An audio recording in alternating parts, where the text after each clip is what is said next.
님들은 문제가 생기면 기도 부탁을 하죠. 친한 분들한테, 뭐 구역장님한테, 뭐 목사님한테 부탁을 하죠. 그러면 또 기도 부탁을 받은 분들이 같이 기도를 해줍니다. 그리고 역사가 일어나기도 해요. 그런데 이렇게 다른 사람한테 기도를 부탁해서 기도를 받는 거, 이걸 중보 기도라고 하죠. 그러니까 자신이 아니라 다른 사람을 위해서 기도해 주는 것을 우리가 중보 기도라고 하는 거예요. 근데 이 중보 기도를 부탁을 하는데, 중보 기도를 하는데 정말 이 중보 기도에 효력이 있을까, 능력이 있을까 하는 거죠. 어떤 분들은 기도를 부탁하고 기도 응답이 됐다고 감사하다고 식사도 대접하기도 하고 선물을 주기도 하고 감성금하기도 하고, 또 어떤 분들은 내가 기도하면 응답을 잘 받는다고, 내가 기도해 준 사람들은 다 응답 받았다고, 기도 문제가 있으면 나한테 얘기하라고, 내가 기도해 주겠다, 이런 분들도 있어요. 그리고 우리가 이제 또 수능, 고3 학생들 수능을 보잖아요. 수능 시험을 보니까 수능 시험 때가 되면 또 고3 학생 부모님들이 수능 기도회를 합니다. 자식이 시험을 잘 볼 수 있도록 수능 기도회를 하죠. 그 수능 기도회를 해서 또 자식이 좋은 대학에 진학했다고 이렇게 간증하는 분도 있습니다. 또 능력이 많은 그 목사님이 있는 기도원에 가서 기도를 받았더니 문제가 해결됐다, 병이 나섰다, 부자가 됐다, 이런 간증하는 분들도 있어요. 그래서 또 그런 능력 있는 기도원 목사님을 찾아가는 분들도 있죠. 그게 다 중보 기도죠. 그래서 기도를 부탁을 하고 기도를 받는 거예요. 정말 그 중보 기도에 힘이 있느냐는 거죠. 근데 어떤 목사님이 저한테 이렇게 물어보는 거예요. 혹시 아버님이 목사님이시냐고. 그래서 아니라고 이렇게 대답을 했어요. 그랬더니 그 목사님 말씀이, 저도 아버지가 목사님이 아니어서 개척을 했더니 너무 힘들다. 그런데 자기가 보니까 이 목사님이, 아버지가 목사님이신 분들은 개척을 하면 참 평탄하더라, 목회가 잘 되더라. 그래서 아버지가, 부모님이 기도를 많이 쌓아놔서 그렇다, 이런 말씀을 하시는 거예요.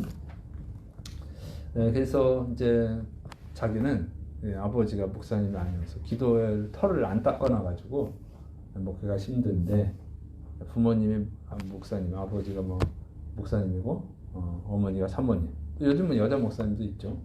이런 경우는 이렇게 잘 돼서 목회 잘한다, 이렇게 말을 하는 거예요. 그리고 어떤 큰 교회 목사님들은 또 그렇게 말씀하시죠. 우리 아버지가 목사님이었는데 아버지가 기도를 많이 해서 제가 그 은혜로 목회가 성공을 했다, 이렇게 하는 분들이 있어요. 자, 이런 걸 보면 중보 기도에 정말 능력이 있는 것 같아요. 그렇게 많이들 믿고 있죠. 진짜 그러냐, 이게 진짜. 성경에도 진짜 그러냐, 성경은 어떻게 돼 있어요? 성경에는 모세의 중보 기도가 많이 나옵니다. 자, 모세가 중보 기도를 하죠. 이스라엘이 출애굽을 하고 가나안 땅을 가는데 광야에서 살잖아요. 광야를 생활을 하는데 아말렉 민족이 공격을 하죠. 그래서 아말렉 민족이 갑자기 기습을 당해가지고 이스라엘이 굉장히 혼란에 빠졌어요. 굉장히 위기에 빠졌어요. 그때 이제 모세는 아론과 훌과 함께 산 꼭대기에 올라가서 기도를 하고, 여호수아는 칼을 들고 이스라엘 군인들과 함께 싸웠죠. 근데 모세가 손을 들고 기도하면 이기고, 모세가 손을 내리면 이스라엘이 지고, 그래서 아론과 훌이 같이 붙들어줘서 결국 승리했잖아요. 중보 기도의 능력이 있죠. 그 다음에 또 이스라엘이 이제 가나안 땅에 들어가라고 그랬는데 40일 동안 정탐을 하고 나서 불가능하다, 우리가 이 가나안 땅을 정복할 수 없다, 결론을 내리죠. 그때 여호수아 갈렙이 아니다, 하나님이 우리와 함께 계신다, 그들은 우리의 밥이다, 우리가 정복할 수 있다, 정복하자, 막 그랬더니 10명의 부정적인 대답을 한 정탐꾼들의 말을 들은 이스라엘 백성들이 듣질 않아요. 분노해가지고 저놈들 다 돌로 쳐 죽여야겠다. 모세, 아론, 여호수아, 갈렙 다 돌로 쳐 죽이려고 하죠. 흥분해가지고 막. 그때 하나님이 탁 나타나셔가지고 이 백성이 언제까지 나를 멸시하겠냐? 이 나를 멸시한 이놈들을 내가 전부 다 죽여버리고, 응? 전염병을 다 죽여버리고 모세를 통해서 모세, 여호수아, 갈렙 이런 사람들을 통해서 새로운 나라를 아주 크고 강한 나라를 만들겠다 이렇게 말씀하시는 거예요. 하나님이 이스라엘 백성을 멸망시키려고 할 때 모세가 또 하나님께 중보기도를 합니다. 민수기 14장 15절 16절 이제 주께서 이 백성을 하나같이 죽이시면 주의 명성을 들은 여러 나라가 말하여 이르기를 여호와님이 이 백성에게 주기로 한 맹세한 땅에 인도할 능력이 없었으므로 광야에서 죽였다 하리이다. 민수기 14장 19절 그가 없나니 주의 인자의 광대하심을 따라 이 백성의 죄악을 사하시되 애굽에서부터 지금까지 이 백성을 사하신 것 같이 사하시옵소서. 모세가 중보기도하죠. 그리고 다 죽여버리면 하나님 오해합니다.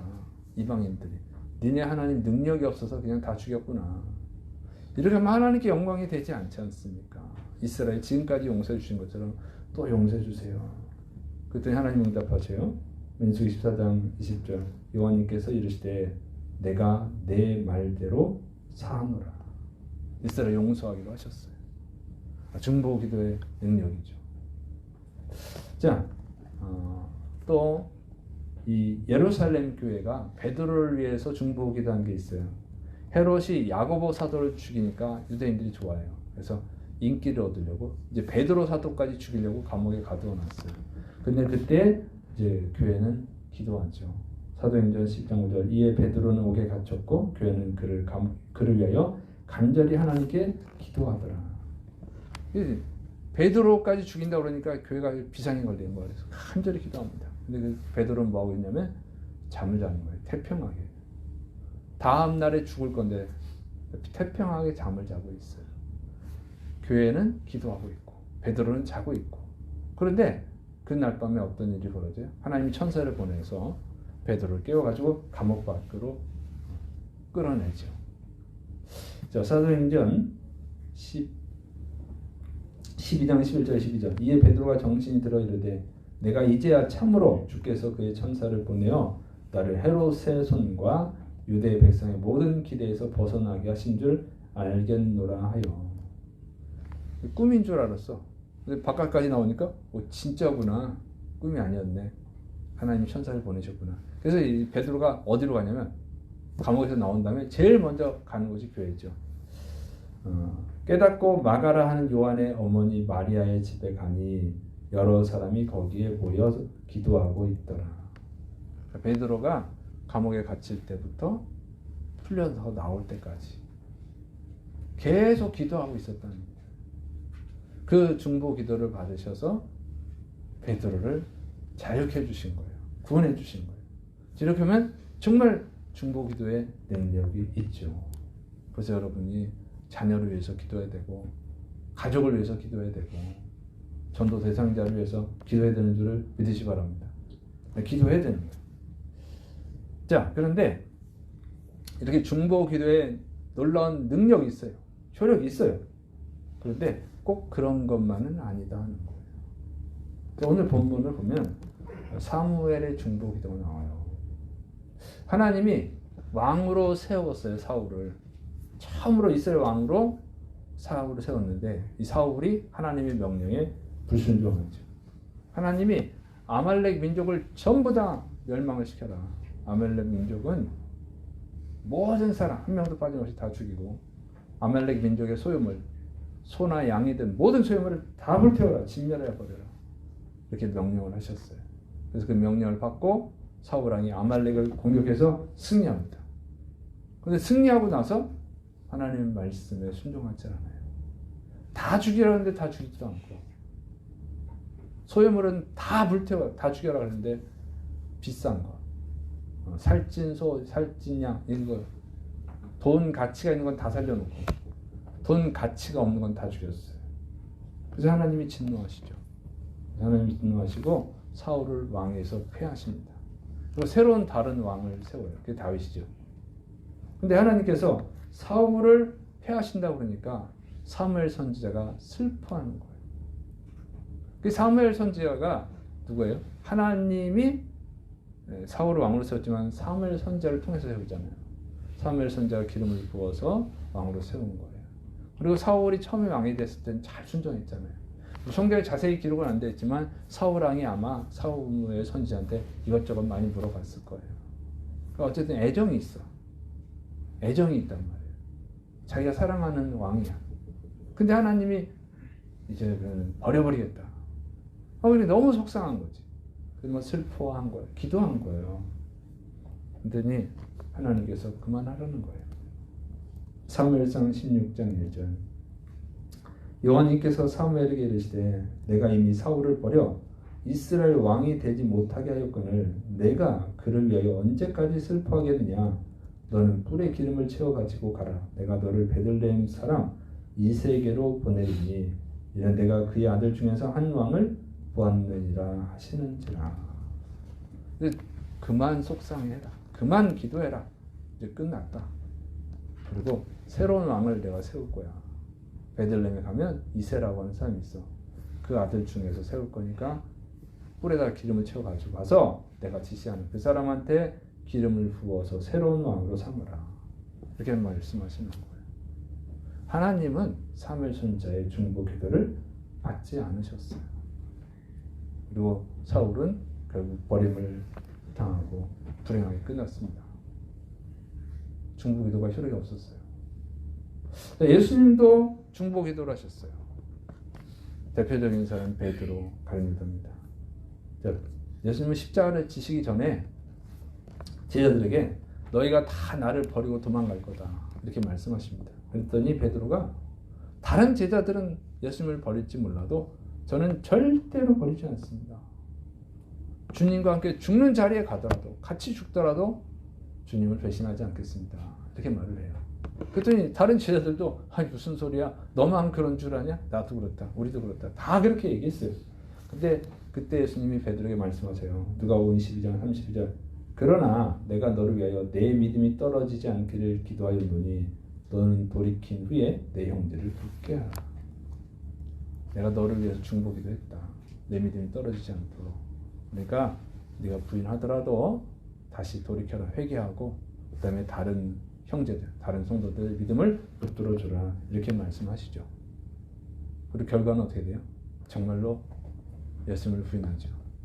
베드로가 예수님을 부인하지 않겠다고 맹세를 했는데 자신이 예수님을 모른다고 맹세하면서 예수님을 부인해버렸어요.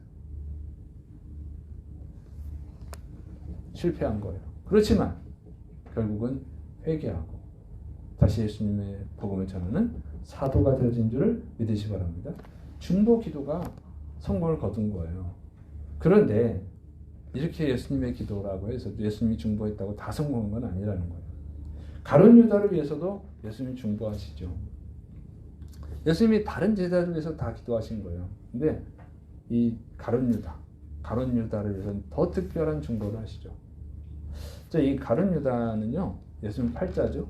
예수님 처음부터 아셨다고 그랬어요. 요한복음 6장 24절. 그러나 너희 중에 믿지 아니하는 자들이 있느니라 하시니 이는 예수님께서 믿지 아니하는 자들이 누구며 자기를 팔 자가 누구인지 처음부터 아심이로라. 그러니까 예수님은 가룟 유다가 예수님을 팔 거를 처음부터 아셨어요. 그래서 불쌍하게 여기셔서 가룟 유다를 위해서 중보를 많이 하신 거예요. 돌이킬 수 있는 기회를 많이 주시죠.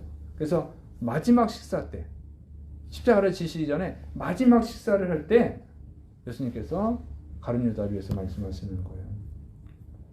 마태복음 26장 24절. 인자는 자기에 대하여 기록된 대로 가거니와 인자를 파는 그 사람에게는 화가 있으리로다. 그 사람은 차라리 태어나지 아니었더라면 제게 좋을 뻔하였느니라.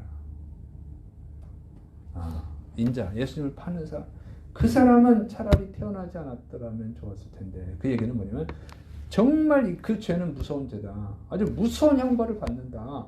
그 죄를 짓지 말라 하는 거예요. 응? 그렇게 말씀하시는 거지. 그 제자들이 불안하잖아요. 누가 예수님을 판단 말이야. 도대체 그게 누구였죠? 물어보는 거죠. 알고 싶잖아요. 혹시 내가 그러면 어떡하지? 저는 아니죠. 뭐 사람들이 그러잖아요. 그때 예수님이 가르쳐줘요. 요한복음 13장 16절 17절. 예수님께서 대답하시되 내가 한 조각을 찍어다가 주는 자가 그니라 하시고 곧 한 조각을 찍으셔다가 가룟 시몬의 아들 유다를 주시니 조각을 받은 후 곧 사단이 그 속에 들어간지라. 이 예수님께서 유다에게 이르시되 네 하는 일을 속히 하라 하시니. 물어보니까 내가 이 빵 조각을 포도주에다 찍어다가 주는 그 사람이야 하고는 이 빵을 포도주에 찍어가지고 가룟 유다에게 줬단 말이에요.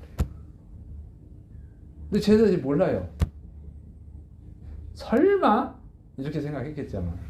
그런 뜻이 아니겠지 이렇게 생각해요. 근데 가룟 유다는 알잖아요. 들켰네. 그리고 바깥으로 곧바로 나가버렸잖아요. 아는 거예요. 그 양심에 찔리는 거죠.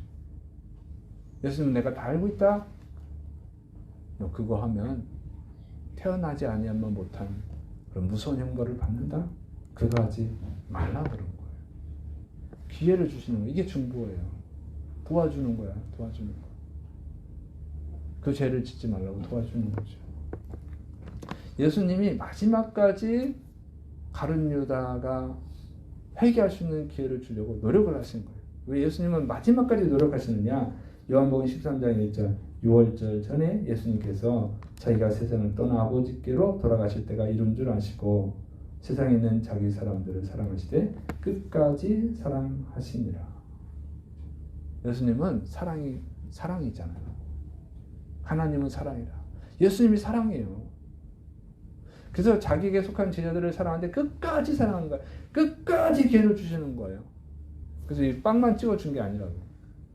뭐 하시냐면 식사 도중에 또 제자들의 발을 씻어주시죠. 그랬더니 베드로가 어떻게 예수님이 제 발을 씻습니까? 안 됩니다. 안 돼. 막 그러죠. 발은 원래 노예가 씻는 거니까.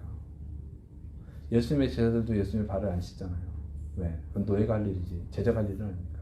근데 예수님이 제자들의 발을 씻어주신 거예요. 깜짝 놀란 거예요. 그래서 베드로가 거부를 하니까 응? 내가 너를 씻어주지 않으면 너는 아무 상관이 없다. 그러니까 제 몸도 씻어주세요. 베드로가 그러죠. 그때 예수님 말씀하시는 거예요. 요한복음 13장 10절 11절 예수님께서 이르시되 이미 목욕한 자는 발밖에 씻을 필요가 없느니라. 온몸이 깨끗하니라. 너희가 깨끗하나 다는 아니니라 하시니 이는 자기를 팔 자가 누구인지 아시니라. 그러므로 다는 깨끗하지 아니하다 하시니라. 너네가 다 깨끗해. 그런데 다는 아니야. 응? 너희가 깨끗한데 다는 아니야. 그 한 사람은 안 깨끗한 거야. 누구의 가룟 유다. 예수님을 팔려고 마음 먹은 사람. 그러니까 마지막 성찬 때 있었던 일이에요. 빵도 찍어주시고 발도 씻어주신 거예요. 그는 회개시키는 거죠. 그러면 그때 가룟 유다가 얼마나 마음이 불편하겠어요. 종이 하는 일을 예수님이 나를 위해서 해주시네? 그럼 얼마나 찔리겠어요. 응? 이거는 깨끗하게 한 거야. 죄를 용서하기 위해서 하시는 거예요. 내 죄를 아시나 보다. 그리고 거기서 돌이켜야지. 돌이키라고 하는 거야 이게. 예수님이 이렇게 노력을 하셨어요. 가룟 유다를 위해서 기록은 안 됐지만 얼마나 또 기도를 많이 하셨겠어요. 근데 결과는 가룟 유다는 예수님 팔아먹고 결국 자살해서 지옥 가는 불쌍한 사람이 되고 만 거예요. 중보 기도가 실패한 거예요. 여러분, 중보 기도한다고 다 성공하는 것이 아닙니다. 중보 기도도 안 되는 것이 있다는 거죠. 왜 안 돼요? 중보 기도자의 실패는 아니에요, 이거는요. 중보가 뭡니까? 디모데전서 2장 5절 하나님은 한 분이시요 하나님과 또 하나님과 사람 사이의 중보자도 한 분이시니 곧 사람이신 그리스도 예수님이라. 그래서 중보자는 딱 한 분밖에 없어요. 예수님. 중보가 뭐냐면 이 기독교 사전에 이렇게 돼 있더라고요. 평화 조약이나 계약, 깨어진 관계를 회복하는 데 있어서 양 당사자 중간에서 중재 역할을 하는 자이다. 이렇게 기독교 사전에 이렇게 돼 있습니다. 그래서 하나님과 인간 사이에 중재 역할을 할 수 있는 사람은 예수님밖에 없어요. 중보할 자격을 갖춘 분은 예수님밖에 없으니까. 믿습니까? 중보할 자격이 없어. 인간은 죄인이라서 안 돼요. 중보할 만한 하나님과 이렇게 하나님께 중재해 줄 수 있는 그런 자격은 천사도 안 돼. 천사는 피조물이니까 예수님밖에 없는 거예요. 그래서 예수님이 중보자가 되시는데, 그런데 예수님이 사람과 하나님 사이에서 중보하기 위해서 십자가를 지시죠. 그래서 죽으셨어요. 자, 그래서 인생이 이렇게 하나님, 예수님의 중보가 필요하다는 거예요. 하나님과 우리가 그 관계가 깨져버려서. 그래서 하나님과 관계가 회복이 돼야 잘 되는데 그 관계를 회복해 주시는 분은 예수님밖에 없는 거죠. 그런데 이 관계가 언제 깨졌느냐? 이 관계가 왜 깨졌어요? 원래 인간의 인생에 고통이 없었어요. 원래 하나님이 인간을 창조했을 때는 보시기에 좋았더라. 하나님 보시기에 좋았더라. 아주 좋은 상태예요. 에덴 동산 있잖아요. 정말 행복한 동산. 부족한 게 없어. 행복과 기쁨이 넘쳐나는 동산을 만드시고 거기서 살라고 했어요. 인간은 정말 행복하게 살았어요. 아무런 문제가 없었다고. 질병이나 배고픔이나 뭐 스트레스 이게 없었어요. 근데 언제부터 인간의 고통이 생겨요? 죄를 범한 다음부터. 하나님이 아담과 하와에게 선악을 알게 하는 나무 열매를 먹지 마라. 하나님이 금지한 것을 먹었어요. 하나님의 명령에 불순종하고 먹었어. 그게 죄예요. 그때부터 하나님과 관계가 깨져버렸어. 하나님과 인간은 아버지와 자녀의 관계인데 그때부터 원수 관계가 된 거예요. 그래서 에덴 동산에서 쫓겨나죠. 그때부터 죽음이 오는 거예요. 고통이 오는 거예요. 인생에 문제가 생기는 거예요. 많은 문제들이 생겨서 고통을 받고 결국 죽어요. 죽은 다음엔 더 고통스러운 지옥에 가는 거야. 영원히 고통을 당하는 거야. 죄를 짓기 전에는 그게 없었어요. 죄를 지은 후부터예요. 그래서 이 관계가 깨져서 그런 건데, 그러니까 하나님과 관계가 회복이 되려면 인생의 고통이 해결됩니다. 근데 그 관계를 회복하려면 죄 때문에 깨졌기 때문에 죄가 해결이 돼야 되는 거예요. 죄를 용서를 받아야만 이 인간이 하나님과 화목이 되고 인간의 고통이 사라지는 것입니다. 이거 해결이 안 되면 영원히 고통을 당하는 거죠. 그래서 근데 이 하나님과 중재할 수 있는 분이 오직 예수님밖에 없잖아요. 그래서 예수님이 십자가에서 죽어주신 거예요. 그래서 이 죄가 반드시 해결이 돼야 됩니다. 죄가 해결이 돼야만 모든 문제가 해결된다는 것을 예수님이 보여주시죠. 그게 뭐냐면 중풍병자를 고치는 거예요. 사람들이 중풍병자를 데리고 예수님께 오잖아요. 고쳐달라고. 근데 예수님께서 중풍병자를 보고 하신 말씀이 뭐예요? 마가복음 2장 5절 예수님께서 그들의 믿음을 보시고 중풍병자에게 이르시되 작은 자야 내 죄사함을 받았느니라 하시니. 예수님께서 중풍병자를 고쳐달라고 그랬는데 중풍병자를 보고는 먼저 하신 말씀이 내 죄사함을 받았느니라. 예수님이 죄를 용서해 주셨다는 거예요. 그랬더니 그 자리에 있던 서기관들 그걸 보고는 아니 신성모독이다 이거. 하나님 외에 누가 죄를 용서할 수 있어? 맞는 얘기잖아요. 하나님 외에 누가 죄를 용서할 수 있어? 그걸 비판하는 거예요 속으로. 예수님이 하나님인 걸 모르라서 그런 거죠. 근데 예수님이 그때 말씀하시는 거예요. 마가복음 2장 10절 10절 그러나 인자가 땅에서 죄를 사하는 권세가 있는 줄을 너희로 알게 하려 하노라 하시고 중풍병자에게 말씀하시되 내가 내게 이르노니 일어나 내 상을 가지고 집으로 가라 하시니 그가 일어나 곧 상을 가지고 모든 사람 앞에서 나가거늘 그들이 다 놀라 하나님께 영광을 돌리며 이르되 우리가 이런 일을 도무지 보지 못하였다 하더라. 정말 놀라운 일이 일어난 거예요. 중풍병자한테 지금 그 상에 실려 갖고 왔잖아요. 침상에 실려 갖고 왔는데 그걸 들고 가라. 그랬더니 들고 가는 거예요. 그 사람들이 막 하나님께 영광을 돌리죠. 근데 예수님 뭐라고 하셨어요? 죄를 사는 권세가 있는 걸 내가 보여주겠다. 죄를 사하는 권세로 나타나는 거예요. 그러니까 예수님이 병자를 고치기 전에 먼저 내 죄사함을 받았느니라. 죄가 용서를 받고 나니까 이 병이 고쳐진 거예요. 그러니까 여러분 인생의 문제는 죄 때문에 생기는 거예요. 여러분의 삶에 많은 어려움들이 있어요? 고통이 있어요? 그럼 죄 때문에 그런 거예요. 특별히 연단을 위한 것도 있지만 그런 경우는 많지 않아요. 죄 때문이에요. 죄 사함을 받으면 해결이 되는 거예요. 그 죄는 예수님이 해결해 줄 수 있잖아요. 그래서 죄사함을 해결해 주니까 병이 고쳤어. 그래서 죄의 문제를 해결을 받아야만 인생의 문제가 해결이 됩니다. 그런데 죄를 용서받으려면 해야 되는 게 뭐예요?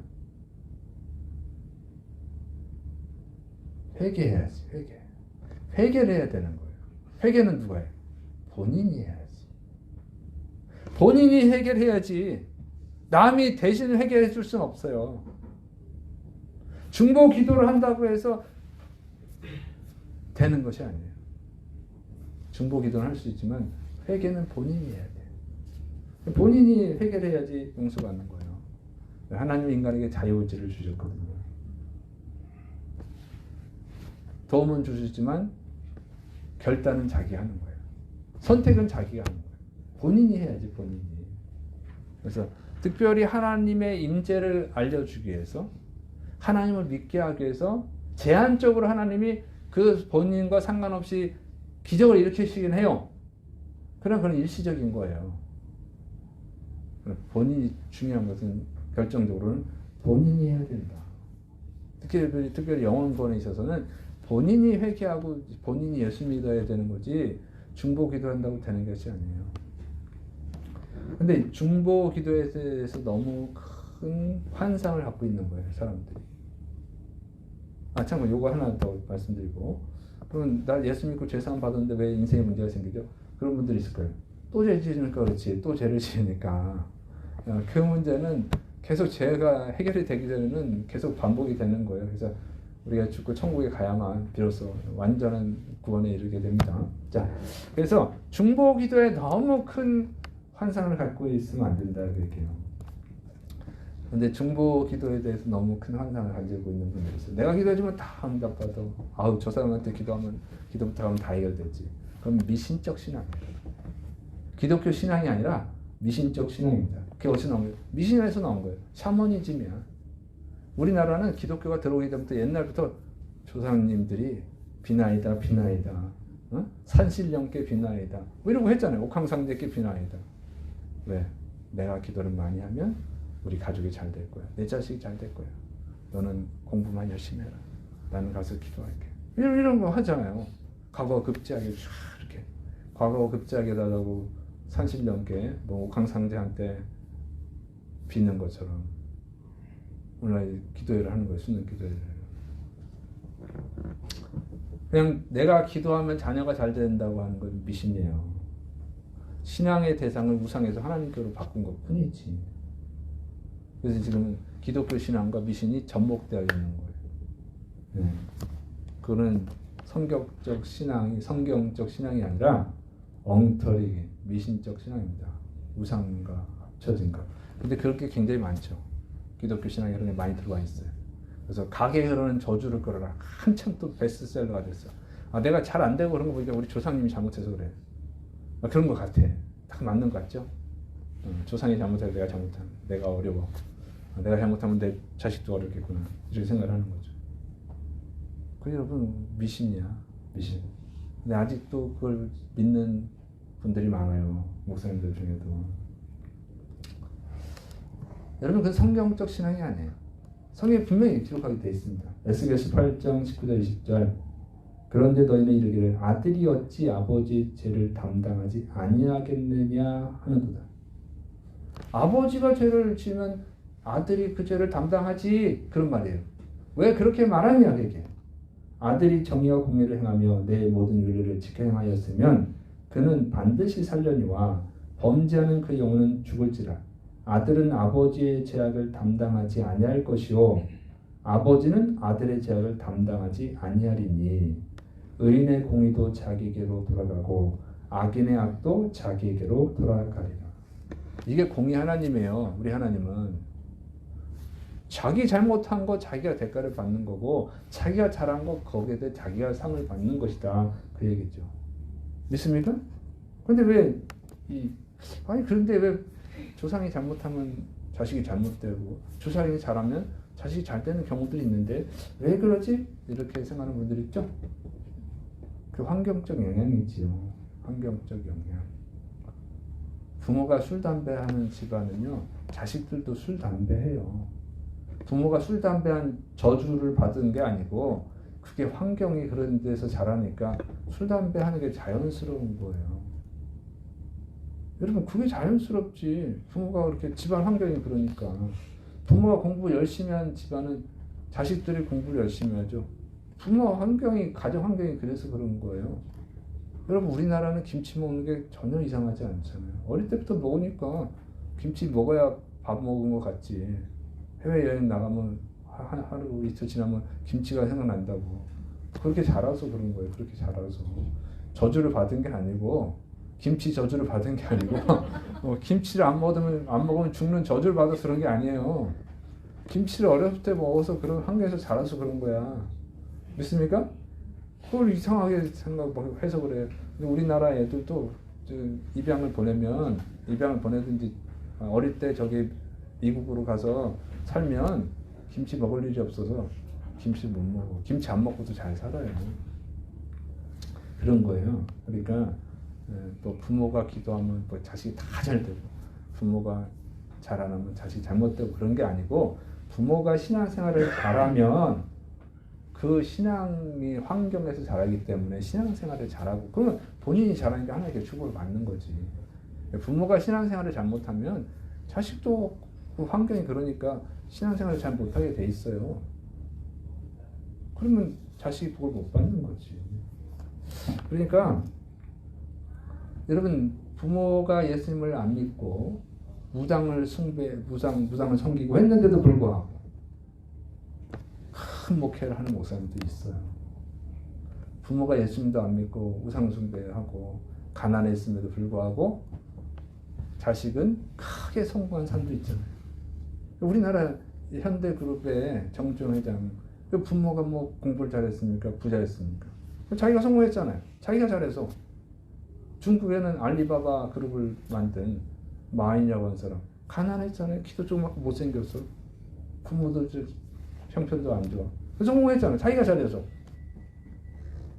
그러니까 여러분 신앙도 그런 거예요. 그러니까 괜히 피해의식에 사로잡히지 말라. 우리 부모가 잘못 믿어가지고 내가 이 저주를 받는구나. 그게 아니고 그 가정 환경을 뛰어넘지 못한 본인의 문제지. 하나님을 의지하고 뛰어넘어야지. 그리고 부모가 잘했는데 자기도 잘 되는 것은 감사해야지. 부모가 좋은 환경을 만들어줘서 그런 것 뿐이지. 그게 절대적이지는 않다. 그게요. 믿습니까? 그런 괜히 거기에 억눌려 있지 말라고. 여러분이 잘하시면 되는 거예요. 내 부모가 우상숭배해서 내가 이렇게 저주를 받는구나. 우리 부모가 무당해서 내가 그 신내림을 받아야 되는구나. 그건 다 미신적 사고예요. 하나님은 창조주야. 모든 만물을 창조신 창조주. 아무것도 없는 것에서. 죽은 자도 살리시는 분이에요. 아니 하나님이 그 무당을 못 이겨가지고 자식이 대물림하게 내두신 하나님이 아니다. 그게. 믿습니까? 자기가 그렇게 미신적 믿음에 사로잡혀 있어서 그렇지. 그래서 무당인데도 불구하고 신내림 받아야 되는데 안 받고도 목사님 되는 분도 있어요. 그런 거 아무 상관없어요. 그렇게 믿는 게 문제예요. 그래서 중보 기도에 너무 환상을 갖지 마세요. 중보 기도가 부족해서 잘못되는 게 아니에요. 여러분 사무엘 선지자는 정말 위대한 선지자죠. 어릴 때부터 그러면 기도로 태어났어. 엄마에게 기도로 태어난 사람이 사무엘이잖아요. 어릴 때부터 성전에서 살면서 기도의 사람이에요. 사울도 왕으로 세우고 다윗도 왕으로 세우고, 사울이 왕이 되기 전에 자기가 이스라엘을 이끌고 블레셋과 싸우면서 승리하고, 정말 위대한 선지자죠. 근데 그 자식들은 잘못됐어요.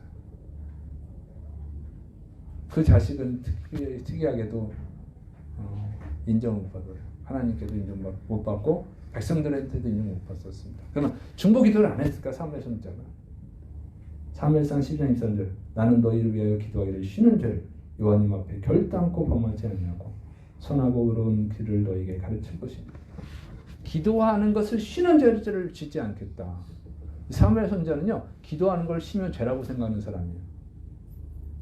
이렇게 이스라엘 백성을 위해서 기도했는데 이스라엘 백성을 위해서 다 기도하면서 자기 자식 기도만 딱 빼놨을까? 그건 말도 안 되는 얘기죠. 기도를 했지만 자식들이 안 되는 걸 어떡하겠어요. 다윗 왕은요, 하나님께 사랑받은 왕이죠. 이스라엘 역사상 가장 하나님께 많은 사랑을 받은 왕이 다윗 왕이잖아요. 예수님의 조상이 됐잖아요. 근데 그 자식들 다 실패했죠.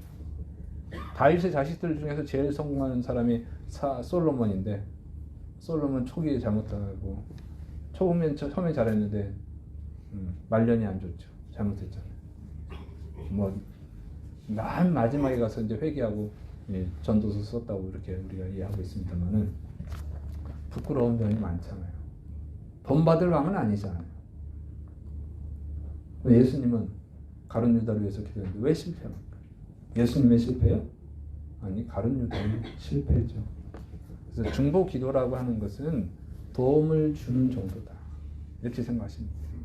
보다 많은 기회를 주고 보다 좋은 사람들 영향을 끼칠 수 있도록 도움을 주는 것 뿐이지.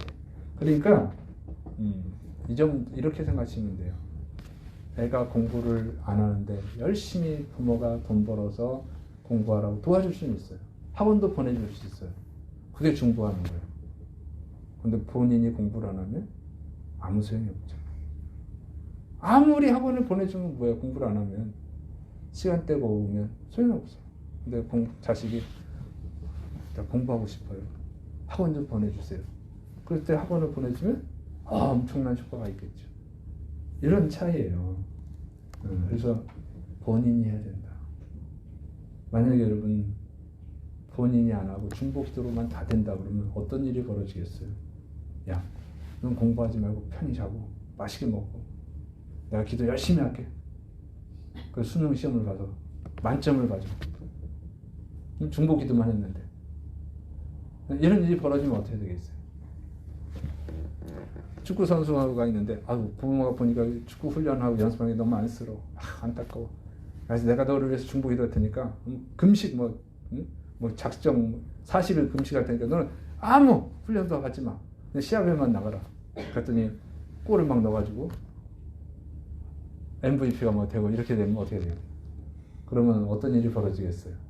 사람들이 다 기도 안 해요. 자식들은 다 공부도 안 하고 일도 안 할 거예요. 부모들만 죽어라 기도하겠지. 그런데 중보 기도자가 많을수록 좋겠죠? 그럼 누가 유리해요? 부자들이 유리지. 부자들이 중보 기도 하는 사람들 다 사는 거야. 내가 한 시간에 10만 원씩 줄게. 아니면 100만 원씩 줄 테니까 우리 자식을 위해서 기도해줘라. 100명, 1000명 많을수록 중보 기도자는 많이 모일 수 있겠죠. 그러면 중보 기도가 정말 엄청난 위력이 있다 그러면 그렇게 하면 되는 거예요.